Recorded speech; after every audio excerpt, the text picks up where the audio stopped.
Welcome to the Surfcast podcast, your weekly source for surf fishing discussions, tactics, interviews, news, and more. The Surfcast podcast is hosted by Jerry Audet and Toby Lapinski, two of the most dedicated and obsessed surf fishermen that you will ever meet. The tide is up, the wind is at our back, so let's hit the surf.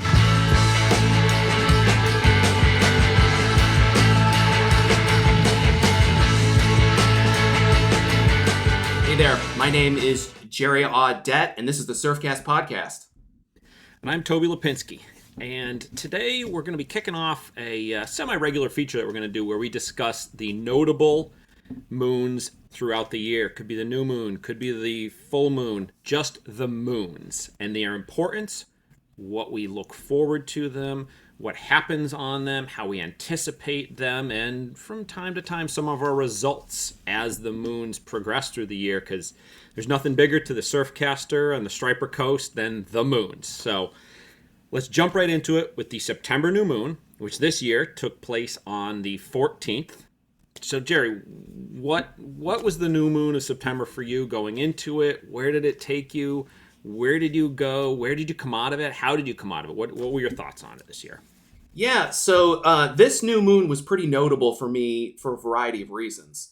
I really look forward to the September new moon. It's one of my favorites. I like the month of September in general.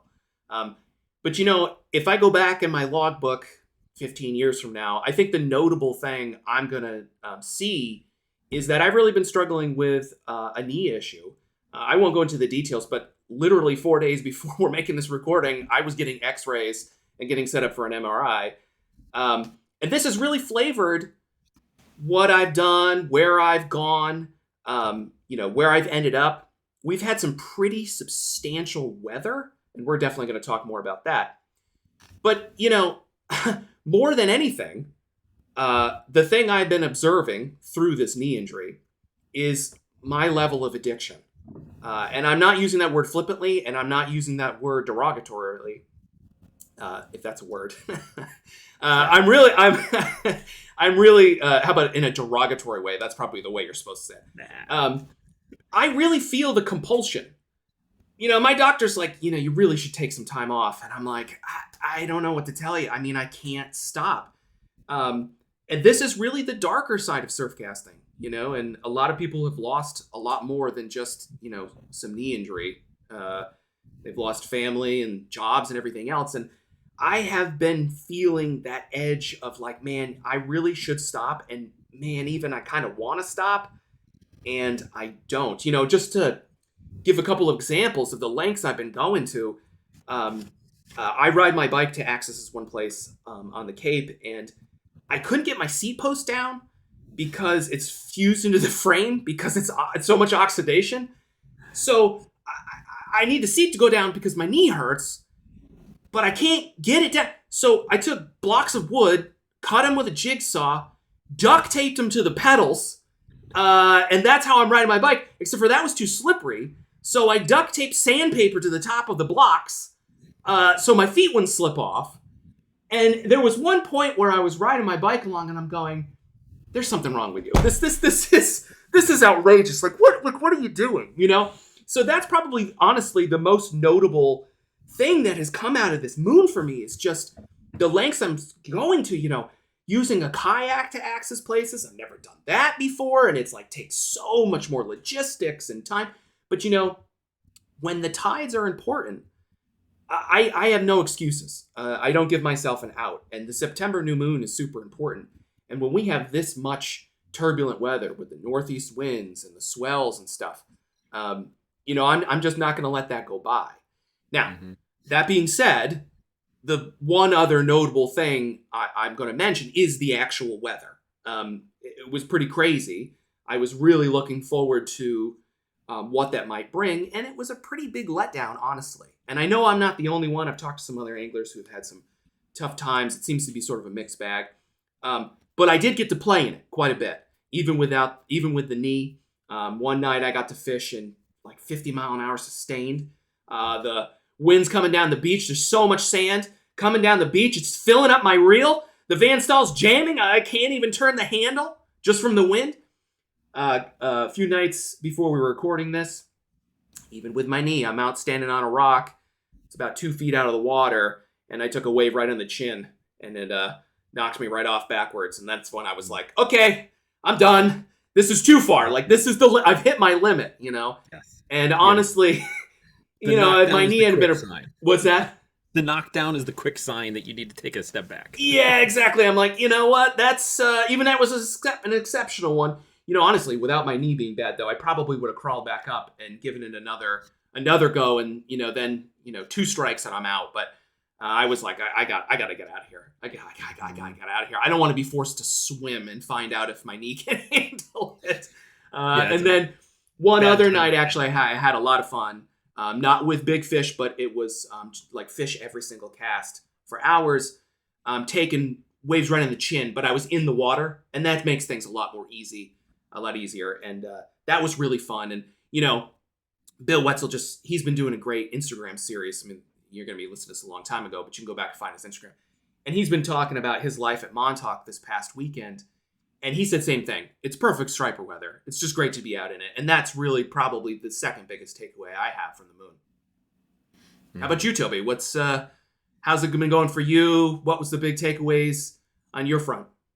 So I was looking forward to this moon, like I always am. I mean, when I take my wall calendar to begin the year, the first thing I do is pull up the moons. I put the new moon, I put the full moon for every month through the season, and I always give a look to that September, which is kind of funny because honestly, in recent years, the September new moon it hasn't produced the way I wanted it to. It's been to a degree a letdown, a disappointment. It's not been my best moon of the season by any extent. Barely top 5 because just numerically we don't have that many moons. That's right. But nonetheless, I always look forward to it, and I came into it with plan, goals, expectations, and the theme quickly became this moon was not going to be the same moon you've had before. It's going to throw curveballs. It's going to be different. And it started off with having a freaking hurricane barreling down on us in New England as the new moon hit. And I mean, that's just something obviously you can't predict in January when I'm building my list, when I'm looking at it and mentally prepping.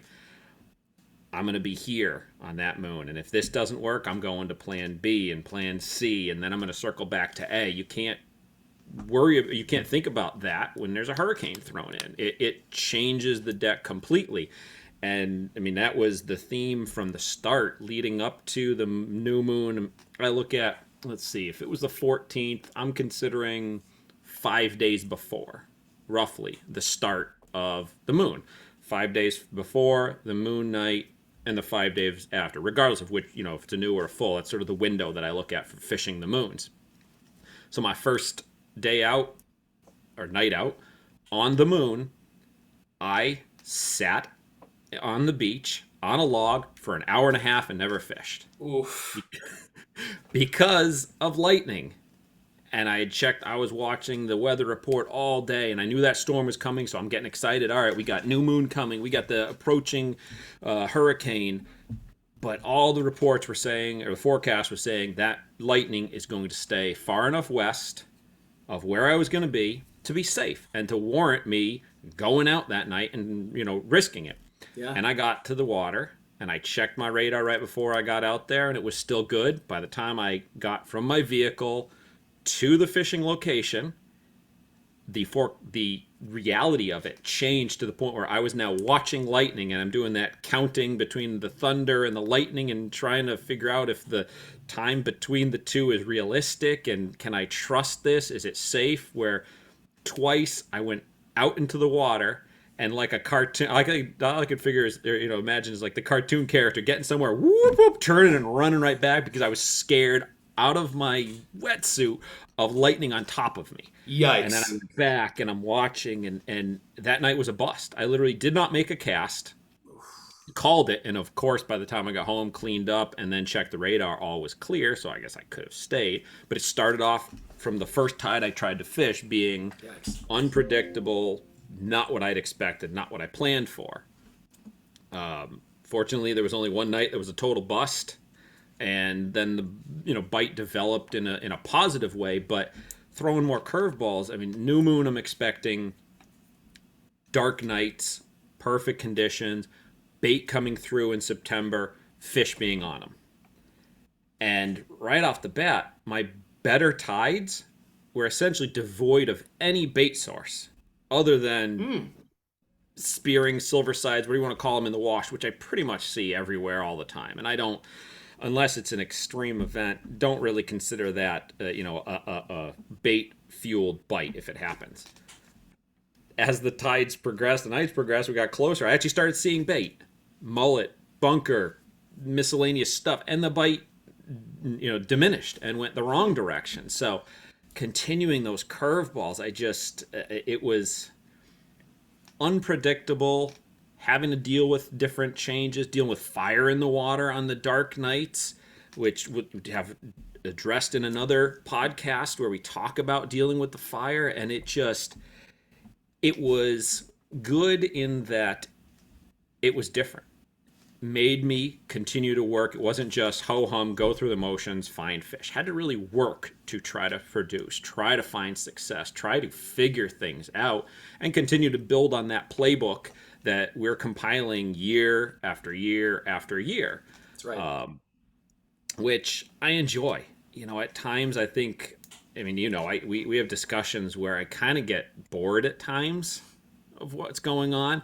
But like you were just pointing to, the addiction is strong, and doesn't matter that you're not enjoying it, that you're not having fun. That's right. And by not having fun, how many times have I we had a conversation where we did well for all intents and purposes, had a good night, and we're like, it wasn't fun, it wasn't fulfilling.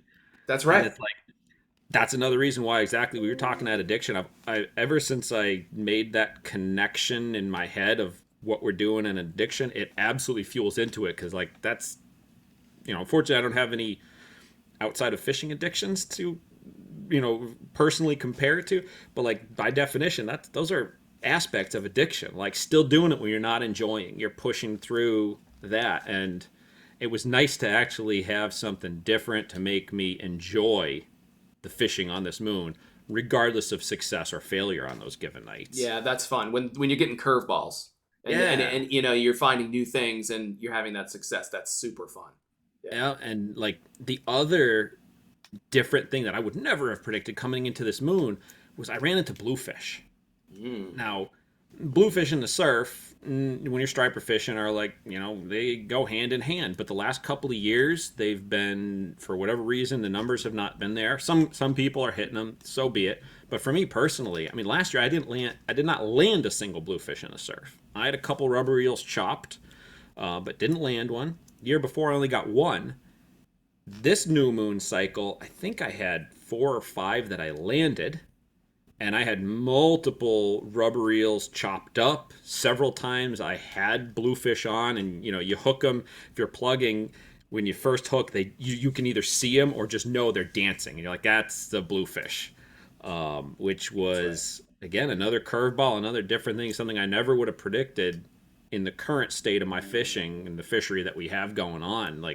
Did you run into bluefish in when you were poking around the moon, or was it just me really hitting them? I can't remember what, in all of our discussions, I can't remember what you ran into on that side this year. So it's very interesting, right? Because I was thinking about what I was going to talk about, and bluefish was one of the things I was going to raise, and I looked at my log. The last time I landed a decent bluefish at night, not counting late in the year, I sometimes get into these small blues, which are the worst because you will never catch them, and they will chop everything in half, and they will hit everything. They're just bigger than snappers. They're like a pound, maybe 2 at the absolute most, basically. They're horrible. They're good bait, but it doesn't really seem to... What's that? Smoker food. They're good for smoking. Yeah, but they're not really... they're so annoying otherwise. So, besides that, I haven't landed a bluefish since 2019. It's 2023 when we're recording this. So, but the bluefish I do land, they tend to be really big. The last one I landed was 18 pounds. I looked, and I've had a couple 18, 19s, and I had a 40-incher one year too. So I've had a few big blues. I don't get them though, and I've had them. That's all I'm trying to get to. Sorry, that was a long-winded way of saying I actually had a 37-inch bluefish at night over this moon. It was a racer. It was really thin. Big, huge head. It jumped at least 15 times because that's how many I counted, and I can't remember if it jumped more than that, but that was the number. It took my glider 2 rod lengths off of my rock, burned off dragging, then just started jumping, and then all it did was jump and jump and jump and jump and jump and jump, and I'm trying to hold on to the leader, and it's jumping and jumping. It was a tarpon blue.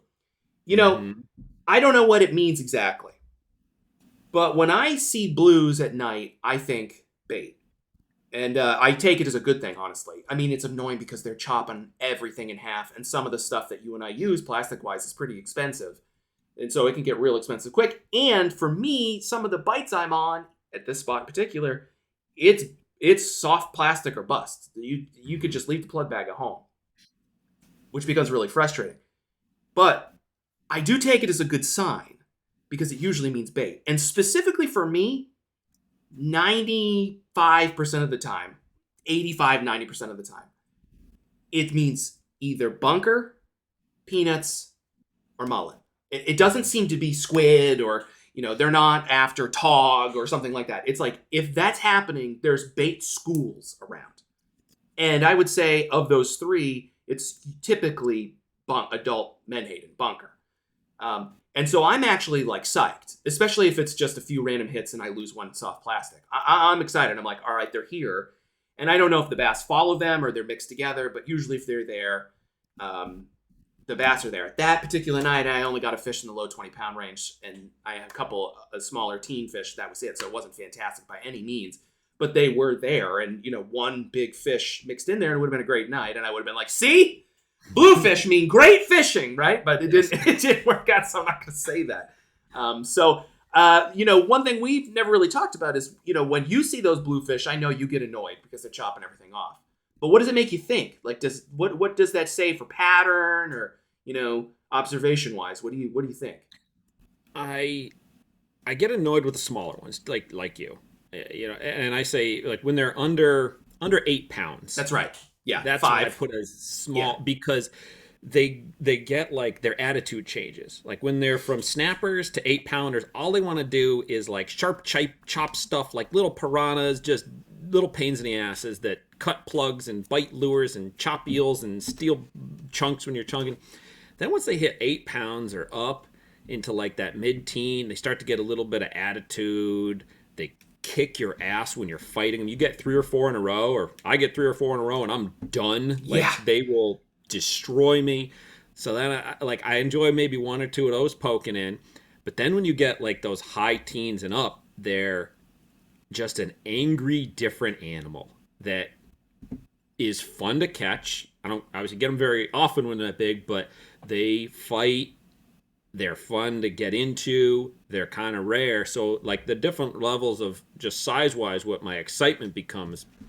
But as far as what I think they mean to what's going on is I don't really have any hard proof on this, but I always feel there's bait around, like you said. I mean, I have seen bait, on brighter nights, or I just know there's bait because you either see it in the wash or you're running into a line. But it's very rare that I'll get into bluefish and I perceived otherwise there was no bait whatsoever.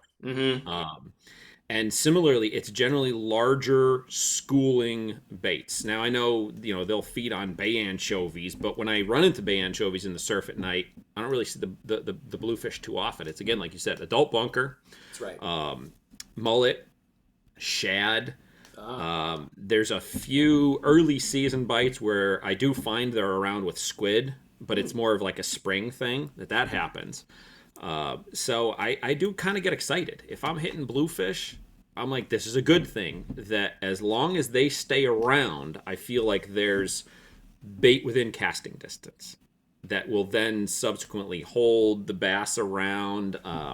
I've had chunking nights where we would get a wave of bluefish, get a couple of bluefish, they would clear out, and immediately some big bass. Like some of the biggest bass on those chunking nights followed releasing a bluefish, retying because they mothered up your leader and your hook and everything. And literally that next cast, I mean, I get psyched that the potential is there because it's repeated itself enough times. So I don't mind them being around. The first moment I hook them, I get a little nervous that if I'm plugging, then I'm going to lose my, darter or needlefish or whatever. Because when they do that dance, it doesn't always happen, but I'm always thinking that they're going to go a different way, and the leader is going to cross in their mouth, and that's when they're going to cut you off. Yeah. They got them hooked right, but I get like this apprehension. Like I was fishing a couple nights ago, and I got 2 bluefish. I landed, hooked a couple more, and I was fishing like a prize darter that night. It was all I could use to reach them. And every time I'd hook, I could feel myself tensing up and like fearful until the moment I had my hand on that fish, or it spit, and I was like, relief. Oh my God! Thank God. Yeah. Right. No, I like when they're around in the better sizes, because I really do think that there is something there between bluefish, bait present, and therefore bass presence and holding in place. Yeah. So then we agree, because that's essentially how I feel as well. And it seems like in the past for me, I have also observed a massive ball of bait, peanuts or adult menhaden mostly, and then I'm getting a really big. My biggest blue was just a touch over 40 inches, and it was this massive peanuts went by, and I was bucktailing, and it was such a heavy fish and so big and fought so hard. I had no idea. There was no thought for me. It was after midnight that there was any way it was a bluefish, and I actually stuck my thumb in its mouth. And boy, you want to see reaction speed? I just about threw myself over backwards when I realized what it was. I couldn't believe it. Mm-hmm. But I'll never forget that. And that seems to be, the observation you're making as well. It's these big bait schools, for sure. Yeah. So, Toby, there's one other thing that I've observed or played with at this new moon that's been notable. And this is something we haven't talked about. I started playing with a shrimp lure. I won't name it specifically, but it's a pretty typical lure that you might find south of Virginia. It's got a built-in hook. It's got some lead. It's a bigger sized shrimp. And, I'm not going to lie. I got it for free. It was a sample. And I thought, why not? And I got into a night where, it was very annoying. There was a billion smaller, 25 to 30 inch schoolies, and I was losing my mind because there's nothing I could do to get through them. And after 2 hours, I was like, I got to get out of here. There's clearly not something that's going to develop, and I'm like trying not to catch these things. But before I left, I stumbled upon a pretty big school of fish that were blitzing on something that I couldn't see. I mean, it was just fish everywhere. And I knew they were small, and I said, this is the perfect opportunity. This is the first step, right? If you want to test something, you want there to be feeding fish. That's the first way to even prove it. So I took out my shrimp. First cast, I had a fish. Second cast, I had a fish. Third cast, I dropped a fish. Fourth cast, I had another fish, and I said, okay, that's it. I'm out of here. This thing clearly works. And I've never seen anyone in the surf using a shrimp lure. I got to say, I haven't actually heard of anyone using a shrimp lure. I'm sure there's someone out there. But it's an interesting thing to think about how popular shrimp lures are in the South. We have tons of shrimp here. I mean, I have spots that's just like glowing eyes everywhere. There's just shrimp everywhere. And I know in certain outflows and that kind of thing, backwater, I know they're feeding a shrimp. I never really thought to do it. So before I throw it to you and ask you, have you used any of them? The only thing I will say that I've already found that I don't like is the hooks on this suck.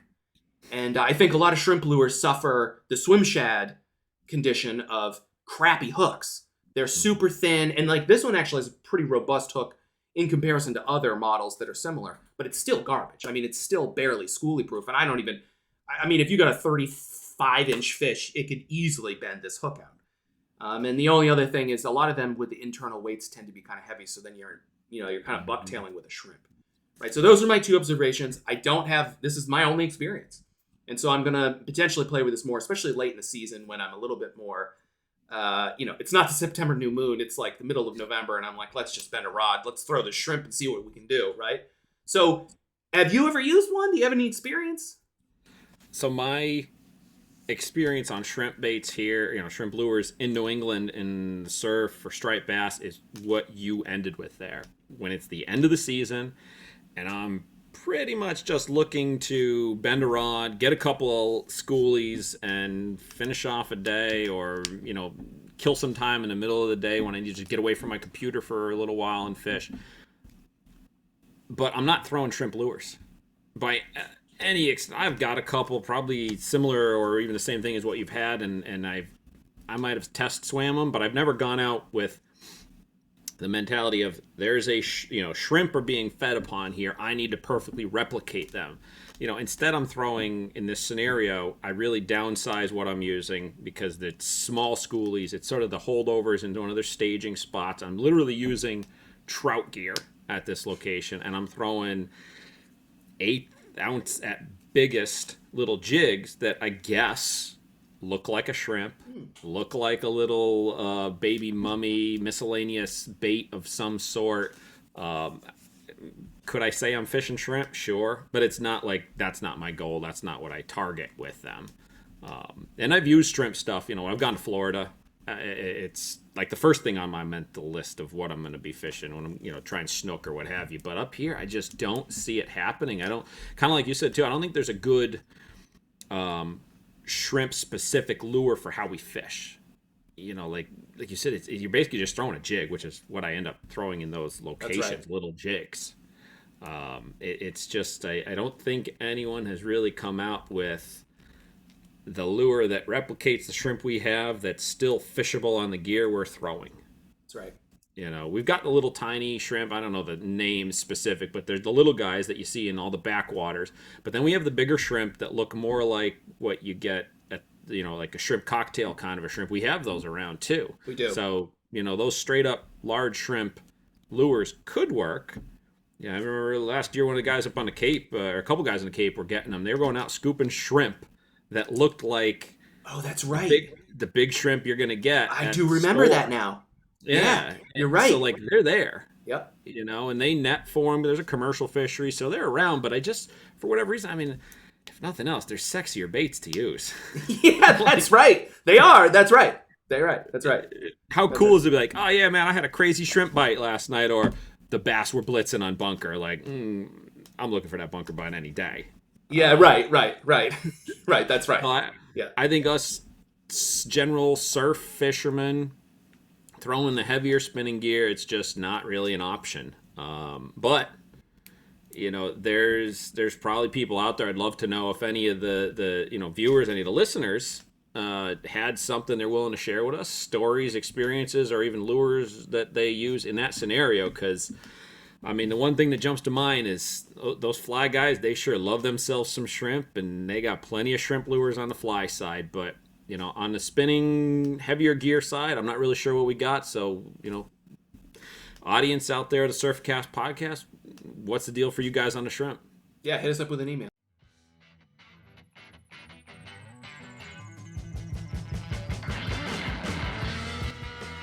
This has been a weekly edition of the Surfcast podcast. You can find out more about the podcast and find more episodes at surfcastpodcast.com. And be sure to check us out on social media at the Surfcast Podcast.